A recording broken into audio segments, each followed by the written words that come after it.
Selamat pagi, selamat siang, selamat sore, dan selamat malam, tergantung kapan Anda menonton acara ini. Selamat datang di Mojok Mentok, sebuah acara yang akan merangkum berita yang terjadi selama sepekan terakhir. Tentu saja dibawakan secara cerdas, tangkas, dan terengginas oleh saya sendiri, Agus Mulyadi, Agus Mulyadi, Agus Mulyadi, sebagai host yang akan menemani Anda.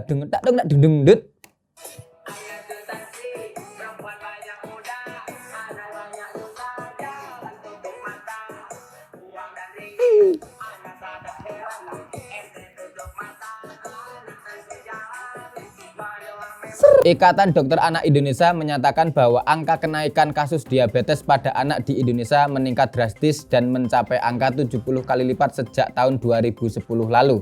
Ketua Unit Kerja Koordinasi Endokrinologi IDAI Muhammad Faizi mengatakan penderita diabetes pada anak di Indonesia didominasi oleh usia 10-14 tahun sebesar 46% dan usia 5-9 tahun sebesar 31,5%. Hal tersebut menurut Faizi terjadi karena gaya hidup yang tak terkendali dan lalainya para orang tua dalam mengatur pola makan anak dan sering memberikan produk minuman kemasan dengan kandungan gula yang tinggi. Menanggapi tingginya angka diabetes pada anak tersebut, Menteri Kesehatan Budi Gunadi Sadikin pun menghimbau kepada masyarakat untuk mengatur pola makan, rajin berolahraga, serta rutin mengecek gula darah sebagai bagian dari pencegahan. Budi Gunadi menyatakan tingginya angka diabetes terutama pada anak ini merupakan hal yang sangat serius, sebab diabetes sendiri bisa berkomplikasi pada penyakit-penyakit lain seperti stroke, ginjal, hingga jantung. Sudah barang tentu saya ikut prihatin dengan meningkatnya angka kasus diabetes pada anak ini ya. Nggak tanggung-tanggung, dalam 12 tahun terakhir peningkatannya mencapai 70 kali lipat ya. Diabetes yang selama ini lebih sering dikenal sebagai penyakitnya usia tua, kini perlahan tapi pasti ya mulai akrab dengan anak muda, remaja, bahkan anak-anak. Tentu ini harus diwaspadai. Ingat, diabetes itu cuma baik kalau dijadikan sebagai gombalan saja. Kalau deket sama kamu, aku jadi rentan kena diabetes, dek. Soalnya kamu itu manisnya nggak ketulungan. Nah, itu bagus ya. Tapi kalau sebagai penyakit yang nyata, ini gawatnya naudzubillah setan ya. Diabetes itu penyakitnya penyakit, efek komplikasinya meriah dari stroke, ginjal, sampai jantung ya. Makanya saya sangat setuju dengan Pak Menkes ya. Kita harus serius dalam mengatur pola makan dan rajin berolahraga. Harus banyak gerak. Kalau angka diabetes pada anak di zaman dulu sangat rendah, itu agak masuk akal. Soalnya anak-anak zaman dulu itu ya nyaris selalu bergerak ya, kelewat aktif, bahkan levelnya itu cenderung menyebalkan ya. Dari main sepak bola di lapangan SD, main sepak sekong di halaman rumah, melatih fokus dan konsentrasi dengan bermain kelereng, menguji adrenalin dengan mencuri rambutan atau jambu di pohon milik tetangga, bahkan sampai berani menginterupsi bapak-bapak agar gantian main pingpong di lapangan RT ya. Anak-anak zaman dulu punya gerak tubuh yang nyaris sama dengan generasi berburu dan meramu. Anak-anak zaman sekarang nggak main sepak bola karena memang minim lapangan, nggak main kelereng sebab permainannya sudah ada di HP semua. Terus tidak rakus dan geragas sehingga malas manjat pohon rambutan dan jambu milik tetangga ya. Sekalinya ada aktivitas fisik itu dalam bentuk bikin konten cegatrek tronton di jalan raya. Repot ya bos ya. Nggak kena diabetes tapi gegar otak karena kesenggol bumper truk ya. Pokoknya kita, adik-adik kita, anak-anak kita harus dibiasakan berolahraga ya. Mengutip apa kata orang-orang di zaman Orde Baru, mari kita memasyarakatkan olahraga dan mengolahragakan masyarakat. Jangan sampai anak-anak muda Indonesia di masa depan minim gerak ya. Obah pas kentutok, remuk. YouTuber Nasrin Anis Putri Judge atau yang lebih akrab dipanggil dengan Nesi Judge sempat menjadi bulan-bulanan netizen karena mengoreksi cara membaca QRIS atau Quick Response Code Indonesian Standard. QRIS merupakan penyatuan berbagai macam QR dari berbagai penyelenggara jasa sistem pembayaran menggunakan QR Code yang dikembangkan oleh platform industri sistem pembayaran bersama dengan Bank Indonesia. Nesi melalui utas Twitternya menulis bahwa cara baca yang tepat adalah QRIS, bukan Kris. It's QRIS, not Kris. I'm so sorry bapak-bapak, it's English. You set this up yourself. Hahaha, begitu tulis Nesi. Hal tersebut langsung memancing netizen beramai-ramai untuk mengomentari tweet Nesi. Ia dianggap menyalahi kaidah pembacaan yang benar, sebab Bank Indonesia sendiri dalam laman resmi mereka sudah menyebut bahwa cara baca QRIS adalah Kris, bukan QRIS. Gubernur Bank Indonesia Wery Warjio pun sejak lama sudah menyuarakan Kris dibaca sebagai Kris di sebuah video yang diunggah di akun Twitter resmi @Bank Indonesia.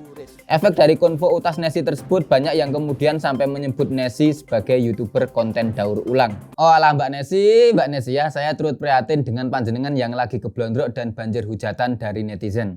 Lagian situ sendiri sih ya, yang ngadi-ngadi, sok-sokan benerin cara baca sebuah produk yang bahkan pembuat produknya sendiri sudah jelas-jelas menjelaskan cara membaca produknya. Kan pihak BI-nya sudah bilang kalau Kris itu dibaca Kris. Ya sudah, mbok ya manut saja, nggak perlu didebat lah ya. Ini kan soal nama. Kalau sudah urusan nama itu kan ya terserah yang punya nama. Kalau sudah ditentukan sebagai Kris ya wes Kris, nggak perlu dikoreksi jadi Qris, apalagi sampai nyala-nyalain yang bikin nama. Yang namanya penamaan itu ya sekali lagi terserah yang punya nama ya.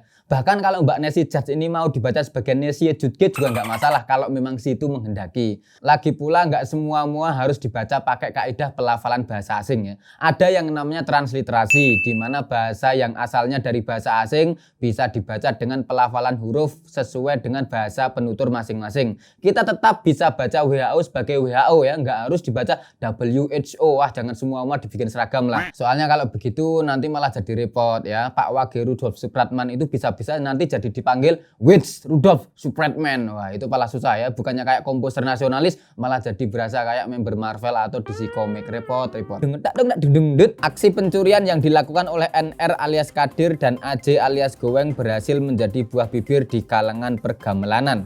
Pasalnya dua lelaki tersebut diketahui mencuri 3 set gamelan di Pendopo Wayang Ukur Mergangsan Kota Yogyakarta dan kemudian menjualnya seharga 6 juta rupiah. Padahal set gamelan tersebut pernah ditaksir orang seharga 1,2 miliar rupiah. Aksi pencurian tersebut terjadi pada tanggal 11 Desember 2022 lalu dengan cara menjebol dinding ruangan tempat gamelan tersebut disimpan. Kapolsek Mergangsan Kompol Sigit Arianto Adi menyatakan bahwa jajarannya berhasil menemukan postingan penjualan gamelan tersebut di Instagram pada 15 Januari 2023. Penyelidikan kemudian dilakukan dan diketahui gamelan tersebut ternyata dijual kepada sebuah galeri seni di daerah Sewon, Bantul.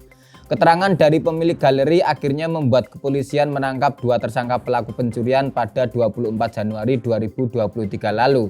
Kedua pelaku pun akhirnya ditetapkan sebagai tersangka. Mereka dikenakan pasal 363 KUHP dengan ancaman pidana penjara maksimal 7 tahun. Oke, terkait dengan kasus pencurian gamelan ini kami sudah menghadirkan narasumber yang tentu saja kompeten ya. Siapa dia? Ya inilah Prayit Kendang ya. Jadi kita akan tanya-tanya sedikit tentang kasus pencurian gamelan ini kepada Mas Prayit Kendang sebagai praktisi jatilan dan gamelan. Halo, selamat pagi, selamat siang, selamat sore, dan selamat malam Mas Prayit Kendang. Ya, kabar baik ya? Siap, jatil gak Dino ini Mas? Tanggapan? Oh tanggapan, ini langsung dari tanggapan langsung ke sini ya. Oke siap, Mas itu kan barusan ada berita soal pencuri yang mencuri set gamelan kemudian dijual 6 juta rupiah ya. Padahal harga gamelannya itu bahkan pernah ditaksir sampai 1,2 miliar rupiah. Ini menurut panjenengan gimana Mas? Ya. Oh pencurinya goblok dan kurang riset gitu ya. Oh iya. Iya. Oh sudah bikin diri jadi resiko tapi kok harganya murah, itu kan maneman gitu Mas berarti ya. Harusnya dijual sekalian dengan harga yang lebih mahal gitu. Oh riset pasar. Oh siap. Tapi berarti emang ini berarti pencurinya nggak tergabung di grup jatilan berarti Mas? Ya. Oh soalnya kalau orang yang paham jatilan biasanya pasti paham harga gitu ya. Ya siap. Oh harus banyak bergaul dengan orang-orang yang sering jatil gitu nggih. Siap. Kalau Mas Prayit sendiri tergabung di komunitas apa Mas? Oh Paguyuban Bodol Budoyo. Oke siap. Terima kasih Mas. Oh berarti tahu pasaran harga gitu ya. Gamelan ini berapa, gendang berapa gitu, kenong berapa gitu Mas ya. Oh siap. Ada katalognya. Oh masuk. Siap. Jadi di masa depan kalau mau maling tahu harga dan tidak terlalu rugi gitu ya. Ya, risikonya udah besar maka harusnya hasilnya juga besar gitu Mas. Oke siap, terima kasih Mas Prayit. Ya itulah barusan obrolan saya barusan dengan Mas Prayit Kendang. Obrolan saya barusan dengan Mas Prayit sekaligus menjadi pungkasan episode Mojok Mentok kali ini. Sampai jumpa di episode Mojok Mentok berikutnya, tentu saja dengan narasumber yang jauh lebih kompeten dan jauh lebih terpercaya. Sampai jumpa. Pak awakmu tanggapan ngono iki jenenge Prayit Kendang tapi nyekel kendang tenan ora? Oh rak palahan. Oh pala bagian kuda lumping. Wah apik banget ini ya, cupang numpak kuda lumping ya. Rasip. Siap, selamat jatil Mas. Back, 1, rolling, action. YouTuber Bulan sutena di ujung langit. Yo. Ah, udah golek apa to, Bos?